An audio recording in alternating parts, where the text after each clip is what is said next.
tinggallah beberapa satwa yang hidup berdampingan secara damai. Suatu ketika, hutan tersebut kedatangan penghuni baru, ialah sang burung merak betina. Burung merak betina itu memiliki bulu yang sangat cantik. Kecantikan burung merak membuat para penghuni hutan takjub. Para penghuni hutan segera berkerumun untuk melihat lebih dekat kecantikan sang merak betina. Mereka kagum akan kecantikan bulu merak. Wah, cantik sekali burung merak. Tentu saja, mulai dari ujung kepala sampai ujung kaki semuanya cantik. Selain itu, aku juga pintar loh. Aku cuma kagum. Burung merak terus berkeliling hutan untuk mencari seluruh penghuni hutan itu.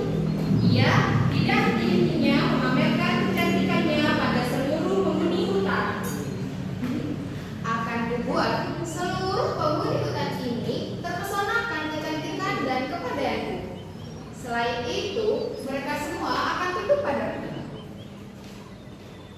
Wah, ada angsa dan ayam. Hai semua. Merak langsung memamerkan kecantikan bulu-bulunya itu di hadapan angsa dan ayam. Wah, cantik sekali bulumu merak. Besar nanti aku ingin memiliki bulu sepertimu. Kau lucu sekali ayam kecil. Sini. Dengar ya nak, walaupun kamu hidup 1000 tahun lamanya, kamu gak akan punya bulu sepertiku. Burung merak terus menyombongkan diri, bulunya indah dan kepintarannya. Tidak hanya itu, ia juga merendahkan ayam dan angsa yang tidak memiliki bulu secantik dirinya. Ayam dan angsa tidak habis pikir akan kesombongan merak. Ia memang cantik dan pintar, tapi tidak dalam hatinya. Hari terus berganti. Merak terus mencari perhatian dari semua hewan. Hampir semua hewan telah ia ajak adu cantik dan pintar. Ia mendengar kancil adalah hewan tercerdas di hutan itu.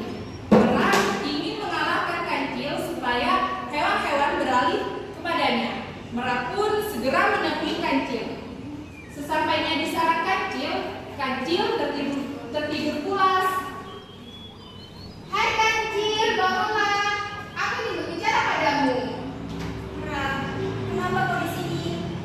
Aku ingin adu kecerdasan denganmu.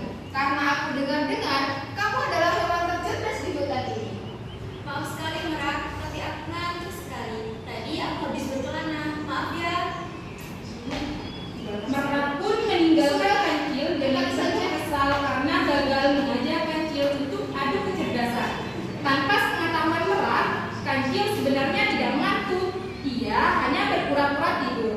Sebenarnya ia sudah mendengar kabar bahwa Merak tidak henti-hentinya menyombongkan diri untuk mencari perhatian. Namun Merak tidak menyerah. Ia tetap ingin adu kecerdasan dengan kancil. Keesokan harinya, Hai kancil, aku kembali dengan tawaran yang sama. Aku ingin adu kecerdasan denganmu. Maaf sekali Merak, tapi aku harus mencari makan sebelum petang datang. Dadah. kancil terus menghindari Merak. Ia tidak menggubris celotehan burung merak. Buangan sekali. Ia terus saja menghindar. Setiap Merak mengajak adu pintar, kancil selalu saja menghindar. Mereka semakin kesal melihat para hewan yang masih bercengkrama dengan kancil. Satu-satunya hewan yang masih belum ia taklukkan. Tupai, kembalilah. Siang itu, Merak mengumpulkan semua hewan.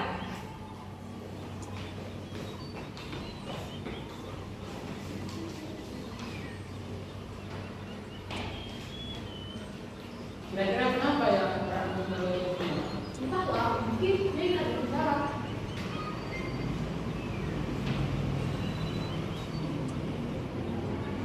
Di tengah hutan, Merak sudah berdiri menunggu semua hewan berkumpul. Terima kasih untuk kedatangan kalian di sini. Aku ingin berbicara pada kalian. Seperti yang kalian ketahui bahwa aku sudah lama hidup di hutan ini. Dan seperti yang kalian ketahui pula, kecantikan dan kepintaranku tidak terkalahkan di hutan ini. Tidak seperti si kancil kancil. Ia hanya hewan penakut dan tidak sepertiku. Jadi, untuk kalian, jangan pernah kalian temui kancil. Apabila kalian punya masalah, datanglah saja aku. Terima kasih. Para hewan hanya bergeleng-geleng mendengar pernyataan si merak. Ansa, tunggu dulu. Sepertinya kita harus bicara kepada kancil. Iya benar, aku rasa hanya si kancil yang bisa menghentikan ular si merak. Ayo kita cari kancil. Maka ayam dan angsa segera pergi ke tempat kancil untuk meminta petunjuk. Saat itu kancil berada di tepian sungai. Ia sedang menikmati siang dengan bermain air. Ia memang tidak digundang oleh merak. Hai kancil, kamu di sini rupanya. Hai angsa, hai ayam, ada apa? Kenapa kalian kesini? Apa yang bisa bantu? Kancil mendengar lalu kesah ayam dan angsa. Itu merak selalu saja menyombongkan kecantikan dan juga kecerdasannya. Hanya kamu yang bisa menolong kami. Betul gitu. Kalau gitu, oke, aku punya ide. Sini. Kancil, ayam, dan angsa pun segera menemui merak. Sepanjang perjalanan, Kancil menceritakan idenya. Sesampainya di tempat merak, Kancil tiba-tiba berteriak. Merak, ini Ada gawat. apa kancil? Ada apa? Kenapa? Tadi kamu lihat pemburu. Sepertinya kecantikanmu telah tersebar di seluruh telinga pemburu. Mereka mencari hewan yang paling cantik. Tentu saja itu kamu. Tidak, ini gawat. Aku harus segera pergi. Tidak. Mereka pun segera berlari. Ia takut tubuhnya yang cantik dijadikan pajangan oleh pemburu. Sementara itu, Kancil dan hewan lainnya tertawa. Ternyata tidak ada pemburu.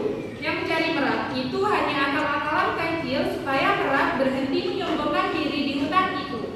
Hutan pun kembali ke kehidupan yang tenang. Semua hewan hidup dengan kedamaian dan ketenangan. Jadi, pesan moral dari cerita tadi yaitu anak yang benar-benar cerdik tidak akan menyombongkan kecerdikannya. Seperti padi, semakin berisi, maka semakin menunduk. Artinya, semakin orang itu pandai, semakin rendah hatinya. Jadi, dia tidak akan pernah menyombongkan dirinya.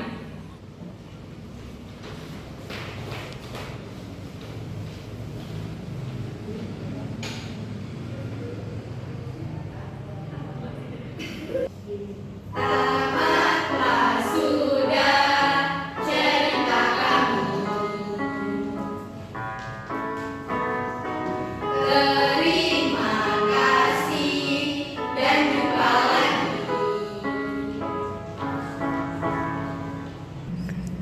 Di sini Senang di sana, senang di mana-mana hatiku senang. Di sini senang, di sana senang, di mana-mana hatiku senang. Tangan dilambai-lambai, pinggul digoyang-goyang, kaki dihentak-hentak, putar badan. Tangan dilambai-lambai, pinggul digoyang-goyang, kaki dihentak-hentak, putar badan. burung pelikan, burung cendrawasih. Sekian dan terima kasih. Assalamualaikum warahmatullahi wabarakatuh.